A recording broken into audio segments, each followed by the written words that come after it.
তুমি আমায় সাবধান করছো। বাহ, কি মনে হচ্ছে বলো তো সর্বজিৎ? মনে হচ্ছে যে তুমি বরাবর কলকাতায় থাকো আর আমি বাইরে থেকে এসেছি। তাতে কিছু যায় আসে না সমুদ্র।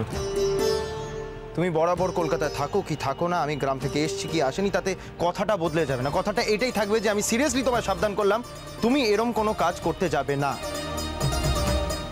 ওকে, তাহলে আমি তোমায় চ্যালেঞ্জ করছি সর্বজিৎ, যে বিয়েটা আমি করবই।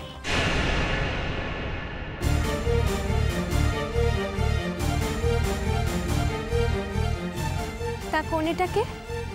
সায়নী? কোনে যেই হোক, তা নিয়ে তোমার কি দরকার?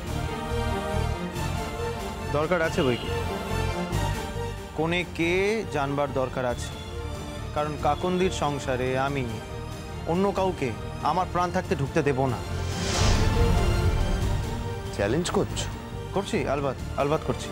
চ্যালেঞ্জ করে আমার কিচ্ছু করতে পারবে না। সমুদ্রদা, তুমি কিন্তু আমার দিদির জীবনটা নষ্ট করতে পারবে না, কিছুতেই পারবে না। তুমি দিদির মুখ থেকে সত্যি কথাটা কিন্তু শুনতে চাওনি, ওকে প্রমাণ করতে দাওনি যে সেদিন রাতে কি ঘটেছিল। বেশ, ঠিক আছে, তোমার কথাই ঠিক। তুমি তোমার দিদিকে যেরকম সতী সাধ্বী ভাবো, আমি ধরে নিচ্ছি যে সে এখনো সতী সাধ্বী আছে।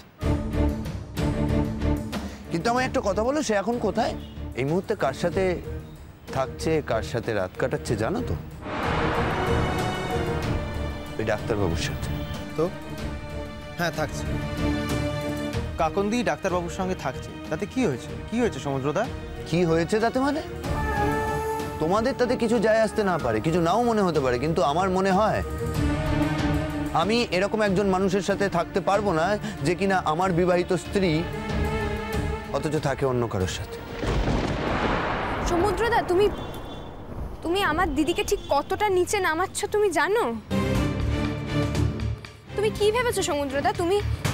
তুমি আমার দিদির সম্পর্কে এইভাবে কথা বললে আমার দিদি নিচে নামবে?